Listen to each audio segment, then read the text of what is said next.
오늘은 롱런이라는 제목으로 함께 말씀을 나누도록 하겠습니다. 목사인 제가 특별한 그 이력, 특이한 이력을 몇 가지 가지고 있는데 그 중에 하나가 제가 육상 선수인 적이 있었습니다. 육상 선수는 지금 보시는 거와 같이 무거우면 안 됩니다. 그렇지만 하나님께서 저에게 그런 특별한 기회를 주신 것 같아요. 제가 중학교 때 일이었습니다. 중학교 때 저는 연양중학교, 혹시 연양중학교 나온 사람 있나요? 생각보다 시원찮은 후배들이 좀 있긴 한데요. 제 당시에는 굉장히 명문 중학교였습니다. 네. 자, 연양중학교에는 이제 남녀공학이고 특별히 이렇게 뭔가 이렇게 좀 그 체육이나 이런 것들에서 특출난 곳은 아니었는데 이제 교육청 같은 데서 공문이 하나 내려왔던 것 같아요. 육상을 이렇게 특성화시키라고 하는 그런 공문이 내려왔습니다. 마침 체육 선생님이 육상 선수 출신이셨어요. 그래서 자신의 전공이라서 그런지 신이 나가지고 이를 추진한 거예요. 자, 그래서 체육 선생님이 그 당시에 운동회에서 달리기 우리 하면은 뭐 공책 주고 그럴 때 있었잖아요. 그런 것처럼 달리기를 시가지고 1등부터 3등까지를 전부 다 운동장으로 집합을 시켰습니다. 그러면서 1등부터 3등까지 각 반에 1등부터 3등까지를 다 불러 모아놓고 운동장 한 귀퉁이에다 딱 몰아놓은 다음에 갑자기 자 지금부터 달린다. 언제까지요? 그냥 끝까지 달리는 거야 하면서 땅 해가지고 달리기 시작했어요. 막 달리기 시작했습니다. 무작정 달렸습니다. 거기 있는 사람들이 다 같이 뛰는데 한 10바퀴쯤 달리다 보니까 주변의 사람들이 점점 지쳐서 나가 떨어지는 거예요. 감사하게도 저는 끝까지 달렸습니다. 그래서 실제로 20바퀴 정도 돌아가다 보니까 주변에 저를 포함해서 몇 명 없는 거예요. 그때쯤 되니까 체육 선생님이 다 멈추라 해가지고 남아있는 사람을 불렀습니다. 그러면서 저희들에게 이렇게 얘기했어요. 이제부터 너희는 육상부다 라고 얘기하는 거예요. 그래서 제가 그때 당시에 경험도 없고 달리기에 대해서 배운 적도 없었는데 그때 당시 타이틀로 3000m라고 하는 중장거리 육상 선수로 시대회, 순천 시대와 전라남도 도대회를 경험할 수 있는 기회가 그때 주어지게 됐습니다. 여러분, 제가 육상을 처음 배웠어요. 달리기는 그 당시에 제가 아는 걸로는 열심히 뛰는 거, 빨리 뛰는 거 이런 거밖에 몰랐는데 그때 저에게 있어서 특별한 경험을 할 수 있었던 것 같습니다. 그럼 제가 이제 나이가 40이 넘어서 육상을 하기에는 무릎이 너무 아픈 지금 그때 배웠던 육상의 원리가 요즘 신앙생활을 바라보면서 굉장히 큰 영향을 주고 있다는 생각을 좀 하게 됐습니다. 육상과 우리의 신앙생활이 다른 것 같지만 지금에 와서 그때 당시에 배웠던 그 육상이 지금의 이 신앙생활에 생각보다 많은 원리를 공유하고 있다는 것을 깨닫게 됐어요. 자, 오늘 본문 말씀은 어떤 말씀이냐면 그 당시에 처음 예수를 믿었던 수많은 믿음의 선배들, 우리 이제 초대교회 성도들하고 얘기합니다. 초대교회 성도들, 우리의 믿음의 선배들에게 보내는 편지가 오늘 히브리서입니다. 로마의 박해도 심했는데 사실 여러분 그냥 외부에서 오는 그런 핍박이나 이런 것들도 굉장히 힘들고 어렵지만 더 힘들게 하는 것이 있었는데 그게 바로 자신의 이웃이 자기를 공격하는 거. 나의 이웃들이 너 예수 그 잘못된 거니까 믿지 말라고 오히려 직장 동료들이 공격을 합니다. 어렸을 때부터 속고 친구들이 쟤 잘못된 거 믿고 있어 하면서 손가락질을 하는 거예요. 여러분, 그러다 보니까 그때 당시에 신앙생활하고 있었던 초대교회 성도들이요 얼마나 그 내부자들로 인하여서 고통을 당했는지 몰라요. 열정은 식고 너무너무 힘들다. 나 이렇게까지 신앙생활을 해야 되나? 계속 예수를 믿어야 되나? 여러분, 회의감 속에 살아가고 있는 그 당시의 크리스천들에게 편지가 도착했는데 오늘 바로 이 히브리서 편지였습니다. 근데 편지의 내용을 보니까 육상 달리기가 등장을 하네요. 거기서 이야기하는 이 달리기의 원리가 오늘 신앙생활의 원리와 많은 것을 공유하고 있음을 깨닫게 됩니다. 여러분, 성경은 이 신앙생활을 달리기로 곧잘 표현합니다. 그래서 오늘은 육상을 통하여 배우는 영적인 원리를 좀 살펴보면 좋겠습니다. 제가 이 부분들을 같이 원리를 좀 정리하면서 딱 맞아떨어지는 부분들이 있었어요. 전부 다 L로 시작하는 거예요. 세 개의 L로 정리를 해봤습니다. 라이트, 롱, 룩 이렇게 세 가지로 정리를 해보았습니다. 자, 첫 번째 L은 바로 라이트입니다. 가볍게 달려야 된다는 것이죠. 자, 우리 본문 1절 말씀 같이 한번 읽어보겠습니다. 함께 읽겠습니다. 그러므로 이렇게 구름대와 같이 우리 앞에 놓인 다름질을 참으면서 달려갑시다. 여러분, 제가 3000m 선수로 육상을 하게 됐습니다. 제가 달리기를 처음 할 때 배운 것 중에 아주 중요한 원리가 처음에 체육 선생님이 알려주시는 거예요. 여러분, 정말 그 어떠한 상황에도 라이트 해야 된다는 거예요. 라이트 해야 돼. 여러분, 100m 달리기 선수, 이런 단거리 선수 같은 경우는 순간적인 폭발력으로 달리기를 뛰어가야 됩니다. 왜냐하면 짧은 시간 안에 최대한 폭발력을 가지고 있는 선수 유리하기 때문에 그래요. 그런데 중장거리 선수는 다릅니다. 3000m 정도가 넘어가게 되면은 일단은 그 시간 동안에 체력을 유지하고 페이스를 유지하게 방해가 되는 것들은 전부 다 내다버려야 되는 거예요. 여러분, 육상부에 딱 오자마자 제일 먼저 준 게 바로 옷과 신발이었습니다. 저한테 옷과 신발을 주는 거예요. 우리 중학교 이름이 적힌 나시와 짧은 하프팬츠를 주는 거예요. 여러분, 제가 그 당시에 정말 말하기 민망하지만 그 당시 제가 입었던 트렁크 팬티보다 더 작은 바지를 줬어요. 와, 이걸 어떻게 입으라는 건지 정말 민망하더라고요. 뭐 이게 이 나시, 전 나시 우린 난닝구라 불렀잖아요. 난닝구. 집에서나 입는 것을 갖다가 운동할 때 입으라는 거예요. 그래서 이런 그 나시 같은 거에다가 연향중 이렇게 적혀 있고, 그다음에 엄청 조그만한 이런 핫패치 같은 그런 바지를 줍니다. 신발도 가벼운 걸로 이렇게 나눠줬어요. 여러분, 지금 이 달리기를 해야 되는데, 달리기를 해야 되는 이 복장 자체가 이 어떤 바람에 저항이든지 간에 가장 가볍게 달릴 수 있는 그런 상태를 만들어내는 것을 중요시 여기는 것이죠. 여러분, 아무리 신발이 좋아도, 제가 기능성 신발 막 신는다 하더라도 가볍지 못하면은 사실 쓸모가 없어요. 여러분, 우리 고텍스 들어보셨죠? 고텍스, 막 등산화, 웬만한 돌 같은 거 다 부수고 막 밟고 지나갈 수 있는 그런 무시무시한 등산화 사실 필요가 없습니다. 무거운 순간 다 짐이 되는 거. 아무리 좋은 기능성은 막 땀 배출 잘 되고 막 뛰고 나서 추우니까 막 체온 보호가 되고, 여러분 이런 거 다 필요 없습니다. 일단 가벼워야 돼. 무조건 가벼워야 돼. 여러분, 지금 이 3000m, 100m가 아니라 그의 30배에 달하는 3000m를 달려내야 되는데, 달리는데 방해가 될 만한 것은 모조리 다 벗도록 되어 있습니다. 여러분, 지금 번아웃에 시달리고 있는 당시의 초대교회 성도들, 우리 믿음의 선배들은 성경에서 이렇게 얘기합니다. 달리기 위해서는 너희들을 무겁게 하는 것 전부 다 벗어버려. 무거우니까 지치는 거야. 무거우니까. 여러분, 초대교회 성도들이 지쳤어요. 번아웃이 왔어요. 아무리 견디려 해도 너무너무 힘든 거예요. 그런 백성들에게 오늘 성경은 뭐라고 얘기냐? 무거우니까 지치는 거야. 그래서 무거운 짐과 얽매여 있는 죄를 벗어버리고 달리라고 성경은 얘기를 하고 있습니다. 여러분, 지금 우리를 짓누르고 있는 짐은 무엇입니까? 여러분들 뛰지 못하게 하는 건 뭐예요? 여러분, 마음껏 자유롭게 뛰어다니지 못하게 하는 것들이 무엇입니까? 짓누르는 짐이 무엇입니까? 그럼 제가 좀 고민을 해봤어요. 저도 청년의 시기를 살아냈었고, 이 자리에 청년의 시기를 살아내는 수많은 청년들과 함께 저도 이제 같이 이렇게 말씀을 준비하면서 우리 청년들을 정말 무겁게 하는 게 뭘까? 무엇이 이렇게 무겁게 만드는 걸까? 왜 마음껏 목표를 설정해놓고 자유롭게 뛰지 못하고 자신의 모든 것을 다해서 가고 싶어도 가지 못하게 하는 것들은 도대체 뭘까? 라고 생각을 해봤어요. 제가 상담 중에 꽤 많이 하는 상담 중에 하나가 취업 상담입니다. 아무래도 이 청년의 시기가 뭔가 안정적인 직장을 잡냐 못 잡냐 이거에 대한 화두잖아요. 그러다 보니까 이 취업 상담 참 많이 합니다. 근데 그들과 대화를 나누다 보면은 뭘 발견하게 되냐면, 여러분, 이 취업을 하기 위해서는 면접을 봅니다. 면접을 보기 전에 서류도 넣죠. 여러 가지 것들을 가지고 어떻게든 간에 자신을 증명을 해내야 돼요. 그렇지 않으면 상대방이 나를 뽑을 만한 이유를 제공하지 못하면 아무리 노력해도 기회를 얻을 수 없다는 것이죠. 다시 말해서 우리는 남들과 어쩔 수 없이 비교가 되는 상황에 살아갑니다. 우리는 남들과 비교를 당해서 어떻게든 간에 남들보다 낫다는 것이 증명이 돼야지만이 우리는 취직이라는 것도 하게 되고요. 사회적으로 인정이라는 것도 받게 되고 기회라는 것도 얻게 되는 거. 그러다 보니까 우리 청년들을 무겁게 하는 것 중에 하나가 바로 이 비교의식이에요. 비교의식. 여러분, 굉장히 많은 청년들이 단 한 번의 면접으로, 단 한 번의 시험으로, 단 한 번의 기회를 얻는 사람은 사실 많지 않아요. 생각보다 많은 시행착오를 겪게 되고, 경험이 없어서, 때로는 부족해서, 자격증이 미비되어서 여러 가지 이유로 사실 많은 고배를 마십니다.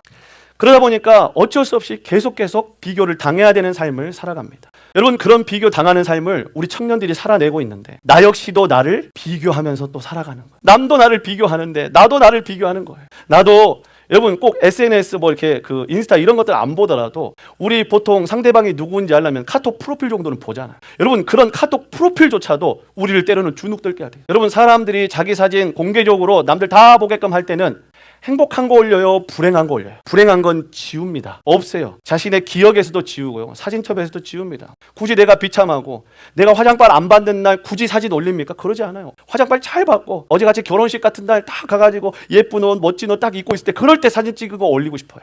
여러분, 나도 나를 바라볼 때 다른 사람의 잘됨 앞에서 꿀리지 않기 위해서 나도 나를 비교합니다. 여러분, 그러다 보니까 생각보다 우리는 비교에 의해서 자존감을 갖기도 해요. 그러니까 우리는 이 비교 때문에 자존감이 바닥나기도 한다는 것이죠.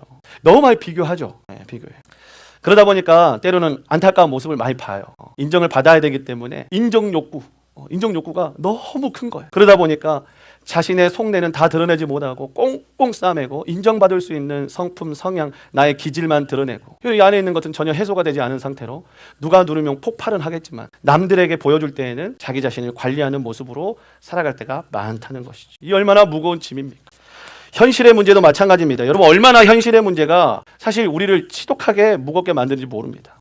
여러분, 당장 돈 없으면 살 수 있나요? 돈 없으면 살 수 있어요? 숨은 쉬고 살겠죠. 숨은 쉬고. 하지만 여러분, 당장 그 돈이 없으면 유지가 안 되는 것들이 여러분의 삶 가운데 이미 자리 잡고 있잖아요. 이게 바로 현실적인 문제입니다. 다 그냥 하나님께서 알아서 해주겠지라고 하면서 될 수 있는 일들은 사실 없다는 것이죠. 다 알아서 되겠지. 그러지 않습니다. 막상 현실적으로 삶을 들여다보면은 내가 지금 이 순간 그 물질이 없으면, 내게 있어서 그 직장이 없으면 안 되는 상황들이 우리의 삶을 너무나도 무겁게 한다는 것이죠. 현실적인 문제들이 있습니다. 명절 다가옵니다. 우리 뭐 이제 막 그 신입생들, 이제 막 그 학창 시절을 보내고 있는 그런 지체들은 좀 덜 와닿을 수도 있어요. 그런데 직장 생활도 어느 정도 하고 이제 어느 정도 연차가 되고 어느 정도 나이도 차가는 사람은 이 명절 참 쉽지 않습니다. 이런 이 친인척들 한번 만날 때마다 그들은 1년에 한 번 만나고 길면 2년에 한 번 만나는 사람들에게 그냥 가볍게 던지는 질문이지만 그 질문 하나를 받아서 우리는 굉장히 큰 고민 가운데 빠지죠. 또 직장 취직은 언제 할래? 결혼은 언제 할 거야? 만나는 사람은 있니? 없다고? 만나는 사람이 결혼 혼자 못 한다. 예. 여러분 그런 얘기를 우리가 이 명절 때 듣는 것이죠. 경제적인 부분도 얼마나 사실 현실적인 문제로 다가옵니까? 여러분 이런 것들이 우리를 무겁게 하죠. 뿐만 아니라 관계적인 부분도 우리를 무겁게 합니다. 여러분 처음에는 제가 여러분 제가 인싸 같아요? 아싸 같아요? 인싸 감사합니다. 제가 학창 시절이나 딱 대학교 초반 때는 진짜로 인싸의 계보를 잇는 사람이었어요. 친구들이 얼마나 많이 바글바글 친구들을 몰고 다니고 그게 최고인 줄 알았어요. 그런데 친구들이 많으면 많을수록 굉장히 빼앗기는 시간도 많아지는 거예요. 내 자유 시간이 없어요. 오히려 내 마음, 내 감정을 다 친구들한테 맞추느라고 저는 점점 고립돼서 고독해지는 거예요. 그런 삶을 살아보니까 친구 많은 거 그렇게 좋지 않구나. 신앙생활을 딱 하고 나서 목회자가 되고 나서 가장 많이 라이트해진 부분이 바로 관계였습니다. 여러분 지금 여러분들의 관계 인싸같이 쫙 펼쳐지면 좋을 것 같지만 사실 그 관계를 유지하는 것도 시간이 지나면 지날수록 굉장히 지치는 일이고요. 그리고 진짜로 주님 앞에 마음껏 뛰기 위해서는 때로는 그거 가볍게 하지 않으면 뛰지 못합니다. 지금은 확실히 라이트해졌어요. 목표가 명확해졌습니다. 예수를 믿는 것과 예수를 믿게 하는 것으로만 집중이 됩니다. 그래서 모든 관계는 예수님을 믿는 것과 예수님을 믿게 하는 것에 집중되어 있는 관계가 만들어지게 되는 것이죠. 제가 신학교를 가고 나서 친구들이 불러서 술자리에 나간 적이 있었어요. 친구들은 아직 예수님을 모르기 때문에 지훈아 우리 술 한잔 하자. 너는 잘 모르겠구나. 신학생은 술 마시면 안 돼. 괜찮아 안주라도 먹어 하면서 왔어. 와가지고 안주를 거의 성찬식 떡 떼듯이 먹었습니다. 떼면서 막 먹으면서 혼자 말하고 그러니까 친구들이 기겁을 하는 거예요. 제발 하지 마라. 친구들이 막 얘기합니다. 옛날 같았으면은 같이 요괴줬을 우리 지훈이가 이제는 기승전 예수. 기도할게. 하지 마. 기도한다 하지 마. 제발. 기도할게. 힘들구나. 기도할게. 지훈아 정말 토할 것 같아. 하지 마. 이러면서 친구들도 학을 떼는 거예요. 그래서 막 점점 저를 부르는 횟수가 줄어드는 거예요. 저를 듣는 거. 여러분 이런 관계들이 사실 우리에게 있어서 유익을 주는 것 같지만 어느 순간부터는 우리를 무겁게 하는 것이 되기도 합니다. 자, 그래서 이런 관계들도 라이트하게 만드는 것이 매우 중요합니다. 매우 중요해요. 또한 신앙생활하는데 가장 무겁게 하는 것 중에 하나가 바로 이런 이성교제 같은 부분이. 사실 여러분 이 관계가 한 사람에게 스페셜하게 무게가 딱 두기 시작하면 쉽게 달리기 어렵습니다. 왜냐하면 모든 것이 다 그거 중심으로 돌아가야 되기 때문에 그래. 그래서 우리는 어느 정도 우리가 주님 앞에서 이런 균형, 중심 잡을 수 있을 때까지 훈련을 받다가 이런 이선교제 같은 것들로 넘어갈 수 있도록 합니다. 그래서 우리는 이걸 흔히 선성장 후 교제다. 일단 하나님 앞에서 중심 잡는 법을 알고 그 다음에 우리가 교제로 이어져야지만이 이 교제가 안전하다는 것이죠. 안 그러면 지금 이 순간 하나님 앞에 달려가야 되는데 그게 너무 무거운 거예요. 이미 쏠려버린 그 무게중심으로 인하여 달려가기가 너무 어려운 거예요. 그래서 이런 부분도 우리가 라이트하게 만드는 것이 매우 중요합니다. 여러분 또 우리를 얽매이게 하는 죄들은 또 오죽 많습니까? 죄의 습관들 너무너무 많죠. 여러분 저는 여러분들에게 그런 말을 좀 하고 싶어요. 너무 많은 미디어들, 게임들 좋지 않습니다. 우리 너무 많이 들어서 알고 있죠. 그런데 이게 여러분 안 좋은 영향을 끼쳐서는 두 번째 문제입니다. 여러분 제가 이런 얘기를 하는 가장 첫 번째 이유는요. 여러분들이 가진 가장 소중한 시간을 낭비하기 때문에 제가 흔히 그런 표현을 한 번씩 씁니다. 삼성의 이재용도 여러분 삼성의 영업이익을 20조나 끌어올렸던 이 이재용조차도 여러분들의 그 젊음의 때를 살 수가 없어요. 여러분들이 1초 1분 1분 허비하면서 지나가는 그 시간을 그 누군가는 간절히 원해도 그 억만금을 주고도 살 수가 없는 시간을 여러분들은 지금 호흡하며 살아가고 있다고요. 여러분의 그 황금기 청년의 시기를 여러분 이러한 어떤 숱한 미디어나 이런 그냥 시간을 허비하는 걸로 쓰여진다면 얼마나 아쉽습니까? 여러분, 얼마나. 우리를 얽매이게 하는 이런 죄의 습관들에 우리가 삶을 허비하지 않아야 할 줄로 믿습니다. 여러분 또 우리 청년의 때가 되면은 또 흔히 이제 돈 중요하잖아요. 돈 중요하죠. 돈 중요합니다. 저도 중요합니다. 근데 돈 중요한 건 인정. 하지만 돈 전부인 건 인정 못합니다. 돈이 전부인 건 인정 못해요. 여러분 청년의 시기가 사실 무겁게 다가오는 것 중에 하나가 뭐냐면 바로 이 돈, 물질에 매여 있을 때 모든 것이 다 돈 거리기에는 이 청년의 시기는 너무 귀한 가치를 위해서 뛸 수 있는 시간이라는 거. 더 나은 가치를 위하여서 여러분 진짜 돈이 필요하고 부양 가족이 있을 때는 그 결정 쉽게 못합니다. 하지만 청년 때는 그 결정할 수 있거든. 청년 때는 그것을 바라보면서 뛰어볼 수 있거든요. 돈이 아니더라도 진짜 내가 가치를 두고 있는 일을 위하여서 나의 열정을 부릴 수 있는 시기가 이 시기거든요. 돈 거리면서 모든 걸 다 돈으로 해결하는 여러분 이렇게 안 살아도 여러분 진짜로 여러분들 부양해야 될 가족이 생겨버리면 정말 그 열심히 해야만 합니다. 지금은 그렇지 않아도 우리 흔히 헝그리 정신 같은 거 여러분 나중에 헝그리 정신 같은 거 사실 찾기 어렵습니다. 헝그리 정신 지금밖에는 없는 거죠. 여러분 이 돈의 무게가 우리 청년들을 굉장히 무겁게 하는 것 같습니다. 여러분 제가 주식이나 코인 이런 것들도 여러분들에게 권장하지 않습니다. 왜냐하면 제가 아주 간접적으로 찍먹 경험을 한번 한 적이 있었어요.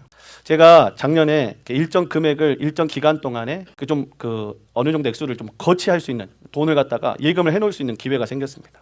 그런데 여러분 단 몇 프로 차인데도 돈이 막 10만 원, 20만 원 이렇게 막 차이가 나더라고요. 뭐 6개월, 1년 딱 거치하는데. 근데 제가 막 이런 상품들을 막 이렇게 보다가 어떤 상품을 봤냐? 어떤 주식이 올라가면 배당금으로 퍼센테이지가 더 높게 주는 그런 통장이 있더라고요. 오, 그래. 그래서 제가 내가 일정 기간 동안 이 금액을 내가 가지고 있을 수 있으니까 이걸 최대한 또 그래도 단 몇 프로라도 더 좋은 걸로 넣어봐야겠다 해가지고 그 통장을 하나 개설해가지고 넣습니다. 그런데 이 주식의 그걸로 인해서 배당 퍼센테이지가 달라지다 보니까 제가 오늘은 몇 프로지? 보는 거예요. 와, 진짜 저는 그걸 하기 전에 제가 이제 그걸 경험하기 전에는 제가 정말 예전에 어떤 사람이 애시장에서 막 일하고 있는데 일하고 있는 도중에도 막 이런 주식 그래프 보고 있는 사람 보고 굉장히 한심했거든요.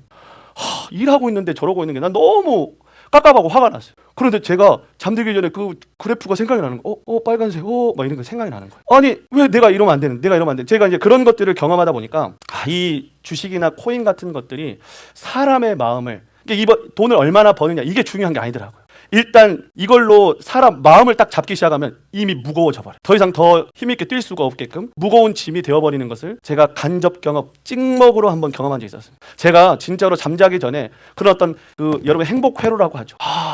몇 프로 엄청나게 많은 퍼센트가 되면은 돈이 얼마인데 여러분 이런 상상을 한번 해보다가 잠이 잘 안 들어버린 경험을 한번 해보니까 이게 내 삶을 잡으면 안 되겠구나라는 생각이 들게 됐습니다. 여러분 돈보다도 중요한 건 여러분의 가장 중요한 시기, 하나님이 허락하신 청년의 시기입니다. 여러분 이것을 통하여서 주님이 목표로 하고 주님이 가고자 하시는 그 일을 위하여서 마음껏 뛰는 저와 여러분 되면 좋겠습니다.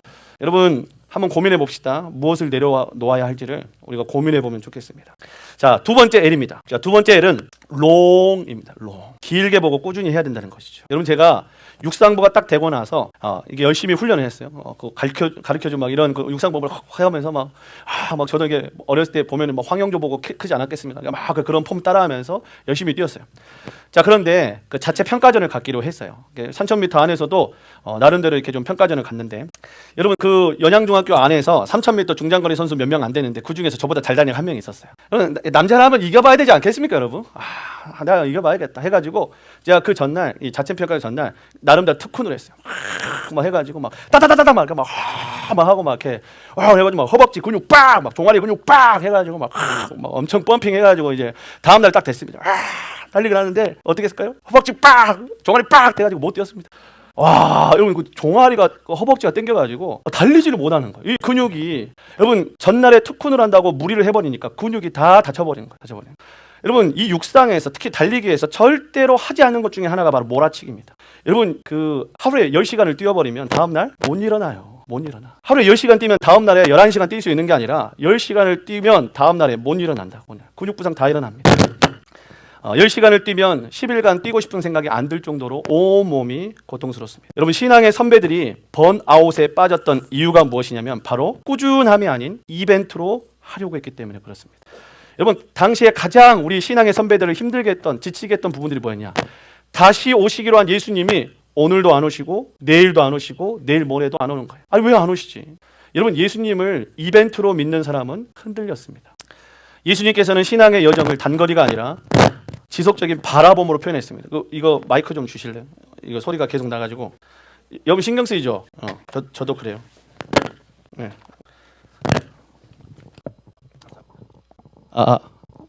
뭐 있습니까? 남자의 결단요? 예, 감사합니다. 예. 우리 두 친구가 그 저를 이렇게 굉장히 존경하는 눈빛을 쳐다보는 거예요. 그래, 커서 나 같은 사람 되게. 자, 그래서 가장 중요한 당시에 이제 예수님께서 이 백성들한테 바라셨던 것들이 단거리, 그냥 어느 순간 잠깐 그냥 막 빡 이렇게 막 하는 게 아니라 지속적으로 주님을 바라보도록 하셨다는 것이죠. 여러분 오늘 그 달리기를 이렇게 쓰고 있는데 달리기라는 이 내용도 사실 마라톤이라는 거 하는 표현입니다. 여러분 그 1절에서 뭐 인내, 가볍게 하고 이런 것들을 강조하잖아요. 당시의 육상은요 마라톤을 얘기했습니다. 여러분 우리 신앙생활도 마찬가지입니다. 여러분 생각해 보세요. 수련회 한 번으로 은혜 받는 거 너무 중요합니다. 하지만 저는 더 나은 것을, 더 강력한 것을 뭘로 이야기를 하냐면 매주마다 은혜 모임을 참여할 수 있는 꾸준함이 저는 수련회 한 번 참여해서 은혜를 빡 받는 것보다 더 강력하다고 생각합니다. 꾸준히 불길을 올릴 수 있는 거. 여러분 이게 굉장한 힘입니다. 굉장한 힘. 여러분 은혜 모임 주 1회 참여하는 거 얼마나 대단한 일입니까? 그런데 여러분 더 대단한 거 있습니다. 매일매일 15분, 20분, 30분 여러분 그렇게 기도하는 것도 훨씬 더 강력한 그러한 힘을 발휘한다는 것이죠. 여러분 우리가 은혜 받아서 기도할 때 10시간 통곡하면서 기도하는 것도 너무 중요하지만 매일매일 하루에 10분, 15분, 20분 기도할 수 있는 힘, 바로 이 자세가 훨씬 더 힘이 있다라고 하는 것이죠.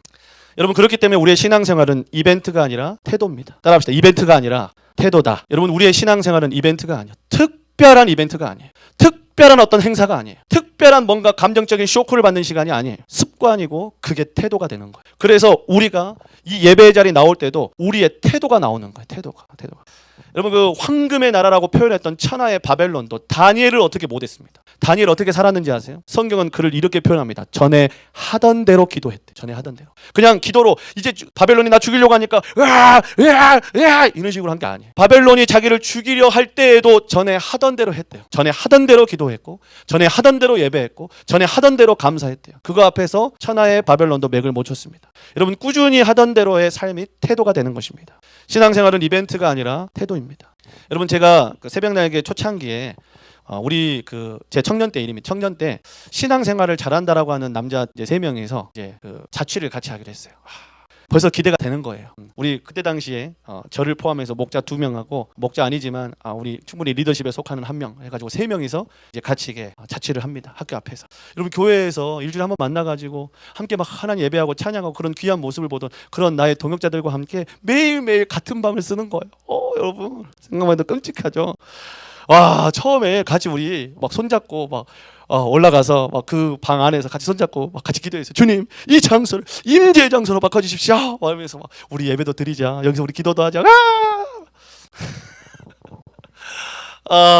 한 2주 지났을까요? 2주 지났을까?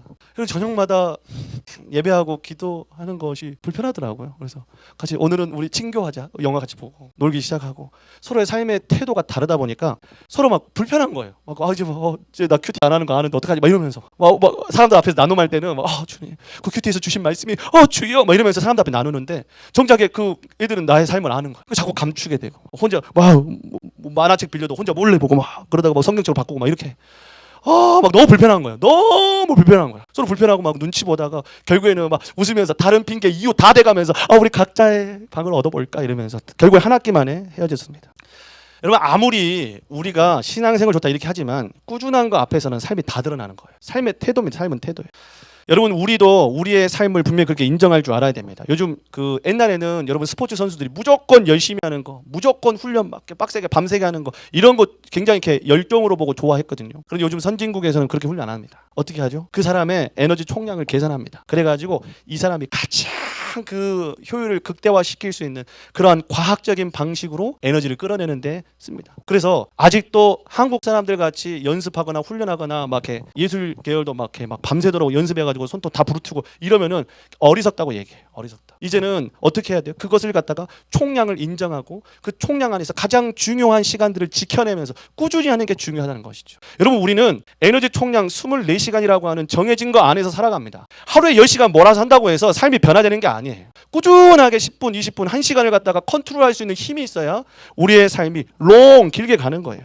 여러분 신앙생활 오늘만 하는 게 아닙니다. 이번 달만 하는 거 아니에요. 올해만 하는 거 아닙니다. 청년 때만 신앙생활 할 겁니까? 그렇지 않습니다. 우리의 신앙생활은 끝까지 하는 거예요. 주님 다시 오실 때까지. 주님을 만날 때까지 하는 것이 우리의 신앙생활인 줄 믿습니다. 그래서 오늘의 10시간 기도도 너무 중요합니다. 때로는 그런 때도 있어야죠. 정말로 하나님 앞에 야성으로 그렇게 기도하고 예배할 때도 있어야죠. 하지만 매일매일 10시간을 하다 보면은 그 이후에는 예배할 수 없는 에너지가 고갈된다는 것이죠. 그래서 우리가 컨트롤하고 훈련해야 될 부분들이 오늘도 내가 오늘 30분 예배다. 내일도 30분 예배할 수 있는 힘이 있어야 돼. 내일 모레도 30분. 그래서 꾸준하게 갈 수 있는 힘이 길러지길 주님의 이름으로 축복합니다.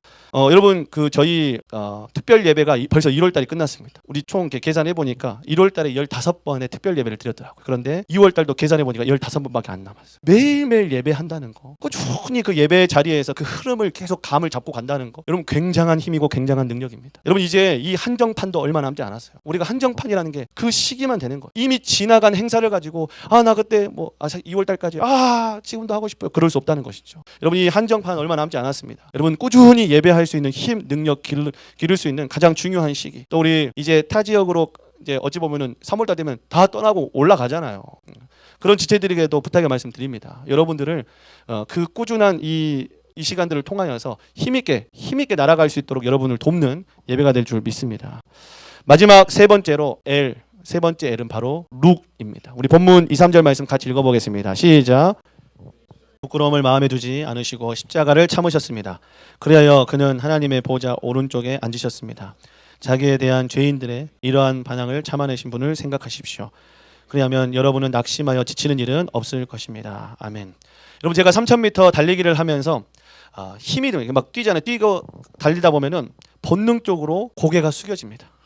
여러분 근데 육상 선수한테 고개가 땅으로 떨어지게 되면은 이게 얼마나 안 좋은 거냐면 땅을 딱 바라보는 순간 호흡이 흐트러져요. 호흡이 제일 중요하거든요. 호흡을. 왜냐하면 여러분 3000m, 여러분 400m 정식 경기장을 7바퀴 반 돌아야 돼요. 여러분 그 시간들을 다 돌기 위해서는요. 내 안에 있는 그 에너지를 갖다가 이 7바퀴 반 안에다가 완전히 다 녹여내야 돼요. 처음에 한 바퀴 다 녹여낼 수 없습니다. 그러니까 이 호흡을 갖다가 아껴야 돼. 그런데 고개가 땅으로 떨어지게 되면 안 그래도 이 숨 나오는 구멍이 갖다가 이렇게 확 해줘야 되는데 그게 안 되고 막 가로막고 그러면 체력은 점점 떨어지게 되는 것이죠. 그때 감독님이 가장 많이 옆에서 따라다니면서 감독님 제일 많이 말씀하니까 고개 들어, 지훈이 고개 들어 계속 고개 들어요. 고개 따라 떨어지면 고개 들어, 땅에 떨어지면 고개 들어 이러는 거예요.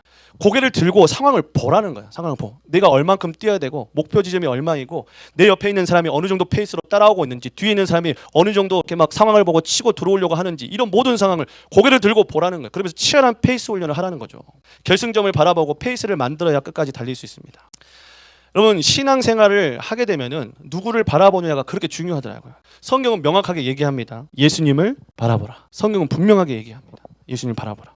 여러분 왜 예수님 바라보라고 하죠? 자, 먼저 점검합시다. 우리한테 있어서 이 신앙생활을 유지할 수 있는 힘, 지속할 만한 힘, 길게 갈 수 있는 힘, 이벤트가 아니라 습관이고 태도가 되어 나아가는 힘, 우리한테 그게 있나요? 성경은 그런 믿음은 우리한테 애초부터 없었대요. 애초부터. 성경은 얘기합니다. 믿음의 창시자예요. 믿음을 만들어낸 창시자예요.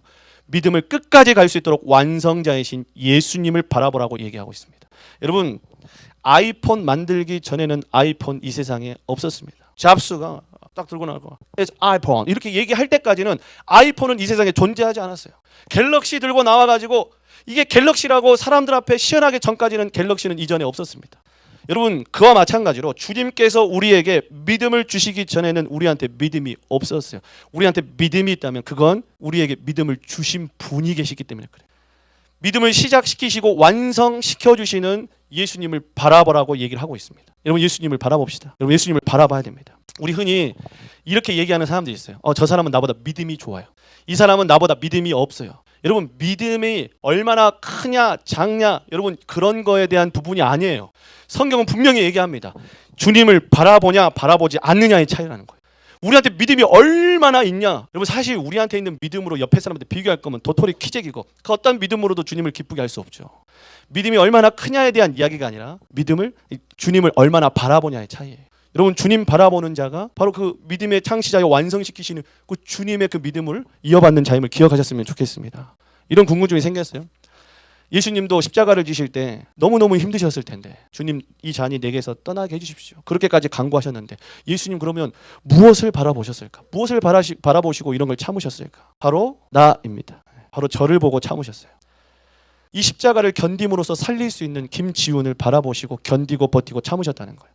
3절에서는 얘기합니다. 기쁨을 내다보시고 부끄러움을 내 자녀를 여러분 기쁨을 우리에게 있어서 기쁨이 되는 것들을 바라보시고 부끄러움을 마음에 두지 아니하시고 십자가를 참으셨대요. 여러분 우리가 구원받는 것이 하나님의 가장 큰 기쁨임을 여러분 기억하셨으면 좋겠습니다. 여러분들이 하나님의 자녀로 살아가는 것이 하나님의 가장 큰 기쁨이에요. 여러분의 하나님의 기쁨. 우리 현별민이 자녀들하고 같이 뭘 할 때 사실 자녀들이 제일 짜증 날 때가 언제냐면요. 어디를 데리고 갔어. 근데 학교에서 갔어요. 이거 해봤는데요. 정말 짜증이 나죠. 왜요? 내가 여기로 온 게 나 기쁘자고 온 겁니까? 우리 애들 데리고 온 건 뭐예요? 애들이 막 좋아가지고 막 이렇게 노는 거 보면은 그냥 그게 기쁜 거예요. 그게 기쁜 거. 여러분 주님이 기쁜 게 주님은 스스로 자족하시는 분이에요. 누군가가 만족을 시켜야지만이 만족을 얻는 분이 아니라 자족하신다고요. 나 스스로 만족해. 그리고 자존하세요. 뭔가 스스로 우리가 하나님이라고 불러서 하나님이 존재하신 게 아니라 하나님께서 스스로 존재하시는 분이세요. 그러니까 사실 필요가 없지. 아무것도 뭐가 필요가 있어요. 그런데 사랑하는 자신의 자녀를 만드시고 자녀가 기뻐하는 모습을 보고 하나님이 기뻐하시기로 하신 거예요. 그래서 그 기쁨을 내다보니고 십자가를 참으신 거예요. 지훈이 기뻐할 걸 보니까 내가 구원해야겠다. 이 구원으로 인하여서 우리 지훈이 기뻐할 거야. 이러면서 견뎌내셨다는 것이죠. 언젠가는 또 다시 돌아설 나를 바라보시고 아직 죄인 되었던 나를 바라보시고 주님께서 이 잔을 견뎌내셨다라고 하는 것이죠. 우리 이번에 올라온 우리 26기 지체들 그리고 타지로 이제 나아가야 될 우리 지체들 항상 우리가 이런 어떤 공동체 안에서 서로가 서로를 의지하고 격려하고 응원하고 이러면서 보낼 수 있는 시간은 매주마다 만나도 사실 우리 솔직히 말하면 특별 예배 때문에 더 연대가 하나님께서 깊게 해주신 것도 있어요. 그래서 매일 보는 지체들도 있고 그러니까 얼마나 사실 연대가 끈끈합니까? 근데 이게 언제까지나 계속 될 수 있는 건 아니죠. 이제 우리가 타지로 가게 되고 또 멀리 가게 되고 이러면 거기서 이제 혼자 견뎌내고 버텨야 되는데 그때 여러분들에게 부탁의 말씀을 드리겠습니다. 여러분 주님을 바라보십시오. 주님 바라보십시오. 주님을 바라보는 것밖에는 방법이 없습니다. 주님을 바라보시고 견디시고 이겨내시고 승리하시길 주님의 이름으로 축복합니다. 우리가 서로도 의지하고 또 격려하지만 그것만으로 다 우리가 우리의 믿음의 싸움을 해나갈 수 없습니다. 바라보는 것 오직 주님만 바라보는 것이 필요함을 기억하셨으면 좋겠습니다. 자, 말씀을 이제 정리하려고 합니다. 여러분 3000m 육상은 7바퀴 반 정규 7바퀴 반을 돌아야 됩니다. 승부가 언제 날까 생각을 하지만 마지막 한 바퀴라고 생각하지만 사실 그렇지 않습니다. 직접 3000m를 뛰어본 저의 경험으로는 첫 바퀴가 매우 중요합니다. 내가 유지하고 지속할 수 있는 최고의 페이스를 찾는 시간은 첫 번째 바퀴에서 결정되기 때문에 그래요. 처음 한 바퀴를 어떻게 가져가냐에 승부가 났습니다. 처음 한 바퀴에서 페이스를 못 만들면은 결국에는 체력 안배가 안 돼가지고 뒤에 아무리 내가 뛸 수 있는 것처럼 뛰어지지만 온몸이 무거워져가지고 뛸 수가 없어요. 내가 이것을 첫 바퀴에서 내 컨디션을 점검하고 내 어떤 이 흐름을 하고 페이스 또 이 모든 그 바람 이런 것들을 다 첫 바퀴에서 다 판단을 하고 이 모든 것들을 결정을 해나가야 됩니다. 그렇기 때문에 여러분들에게 부탁의 말씀 드립니다. 오늘 말씀이 부담이 되더라도 여러분 천리길도 한 걸음부터입니다. 오늘 이 한 바퀴를 달려야 돼요. 여러분 오늘부터 다시 시작하는 거 절대로 늦지 않았습니다. 한 바퀴가 중요해요. 한 바퀴가. 오늘 이 한 바퀴를 살아내는 저와 여러분들 되길 주님의 이름으로 축복합니다. 저는 제가 3000m 육상 선수 어느 정도 훈련을 받고 나서 그렇게 열심히 뛰었는데 진짜 너무 절망스러울 때가 언제였냐면 여러분 제가 7바퀴 반 뛰어야 된다 했잖아요. 여러분 제가 6개월 동안 훈련했어요. 대회 나가기 위해서 6개월 동안. 6개월이면 적게 연습한 건가요? 꽤나 한 겁니다. 꽤나 한 거예요. 6개월 동안 훈련하는데 여러분 제가 막 뛰었어요. 뛰었는데 진짜 6개월 동안 연습해가지고 대회를 나가기 전에 7바퀴 반 중에 한 바퀴를 돌았는데 하늘이 노래지고 아니 어떻게 이건 적응이 안 되네. 적응이 안 돼. 그 한 바퀴를 갖다가 뛰는데 적응이 안 되는 거예요. 한 바퀴를 딱 돌았는데 숨이 정말 토할 것 같고 하늘이 노랗고 다리가 붕붕 뜨는 것 같고 막 휘청휘청 할 것 같고 막 이런 것들이 아니 6개월을 훈련해도 그 자리인 거예요. 그 자리.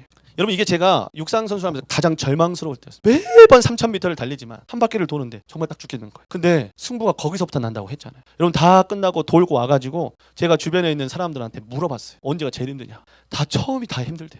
다 처음에 한 바퀴 뛰는데 그게 그렇게 죽을 것 같아요. 이게 저만의 문제가 아니었던 거예요. 결국 이 중장거리 이 마라톤을 포함해가지고 오래 달리는 것은요. 내가 얼마나 빠르냐에 있지 않고 얼마나 유지하느냐. 다시 말해서 폼을 어떻게 가져가느냐 제일 중요한 거였어요. 오늘도 내일도 같은 폼을 유지할 수 있는 여러분 그런 프로가 되시길 주님의 이름으로 축복합니다. 여러분 프로는 폼이 죽지 않아요. 죽지 않아. 한 바퀴만 돌아도 죽을 것 같은 이 폼을 갖다가 유지하셨으면 좋겠습니다. 여러분 제가 좋아하는 거 이상형 월드컵 한번 해볼 테니까 맞춰보실래요? 자, 여러분 그걸 얘기하시면 돼요. 고기, 야채 하나, 둘, 셋. 잘하시네. 두 번째 조롱, 초롱 하나, 둘, 셋. 조롱 누구니? 세 번째 불꽃, 촛불 하나, 둘, 셋. 불꽃, 촛불 하나, 둘, 셋. 저 하면 생각나는 게 뭐야? 불꽃, 촛불 하나, 둘, 셋. 여러분 그래 우리 제 팬클럽 우리 감사합니다. 예. 누가 봐도 저는 불꽃이죠. 예. 여러분 저는 제 아내 마음을 이렇게 결혼할 때도 그런 말을 했어요. 제 아내가 얼마나 사실 불편했겠어요. 나는 불꽃 같은 인생을 살 거야. 제 아내한테 항상 그렇게 얘기했어요. 나는 뭐 은은하게 너 싱거워 나 그렇게 못 살아. 한 번에 확 하고 사라지더라도 나는 단명하더라도 그렇게 막 이름을 남기고 죽을 거야. 막 이러면서 그랬어요. 여러분 같이 살아야 되는 우리 아내가 얼마나 속상했겠어요. 여러분 저는 완전히 불꽃 같은 인생 살고 싶었어요. 근데 여러분 제가 10년이라는 시간을 통하여서 지금 이 순간 배워온 게 뭐냐면 10년간 타오르는 게 불꽃보다 더 강력하다는 것을 배우고 있는 중입니다. 저는 불꽃 같은 인생 살고 싶었습니다. 제가 광주에서 사역을 했었는데 총 3군데의 교회를 다녔습니다. 그것도 2년씩 터울을 두고 다녔어요. 여러분 3군데의 교회 전부 다 1000명이 넘는 어마어마하게 큰 교회였습니다. 여러분 그런 큰 교회의 사역을 2년 터울로 계속 돌아다녔어요. 여러분 제가 불꽃 같은 인생이다 보니까 여러분 제가 와 하는 거 얼마나 잘했는지 몰라요. 여러분 그래가지고 그 큰 교회에서도 눈에 띄고 인정받고 칭찬도 실제로 받았어요. 실제로. 좋은 평판도 듣게 되고 막 그러니까. 근데 여러분 제가 언제마다 한 번씩 이동했다고요? 2년. 저 뒷심 부족한 거 다 드러나요. 2년 안에 다 드러납니다. 그러면 또 불꽃 터뜨릴 것으로 이동합니다. 우리 지우 목사님 하는데 뒷심 부족해서 또 도망가야 돼. 여러분 실제로 이게 저의 삶에 있어가지고 얼마나 큰 약점이었는지 몰라요. 불꽃같이 태울 수는 있지만 오래 타는 법을 배우지 못했어요. 하나님께서 저를 신대중앙교회에 부르셨습니다. 끝까지 타오르는 법을 훈련시키고 계셔요. 끝까지 타오르는 거. 여러분 만약에 제가 그때 광주에서 사역했던 그러한 김지훈이었다면 여러분한테 이런 설교 할 수 없습니다. 하지만 지금 여러분들에게 부탁하는 거 우리 끝까지 타오릅시다. 끝까지. 어느 순간 와 누군가는 좋아할 줄 모르겠지만 누군가는 그 순간의 기쁨을 누릴 줄 모르겠지만 우리는 끝까지 타올라야 합니다. 그래야 주님을 다시 만날 때까지 타오를 수 있기 때문에 그렇습니다. 저와 여러분들 모두가 이 신앙생활의 가장 중요한 태도 중 하나를 꼽으라고 하면 꾸준히라고 하는 것을 꼽았으면 좋겠습니다. 이거 내공 쌓입니다. 그래서 세상에서도 꾸준한 사람 극찬하는 거 자명한 사실이잖아요. 아무리 얘기해도 사실 신앙생활뿐만 아니라 꾸준함, 성실함의 태도는요 세상에서도 인정받는 태도입니다. 그렇기 때문에 우리가 이 에너지를 신앙생활에 모아서 주님 앞에서도 성실하고 꾸준한 신앙인이 되길 주님의 이름으로 축복합니다.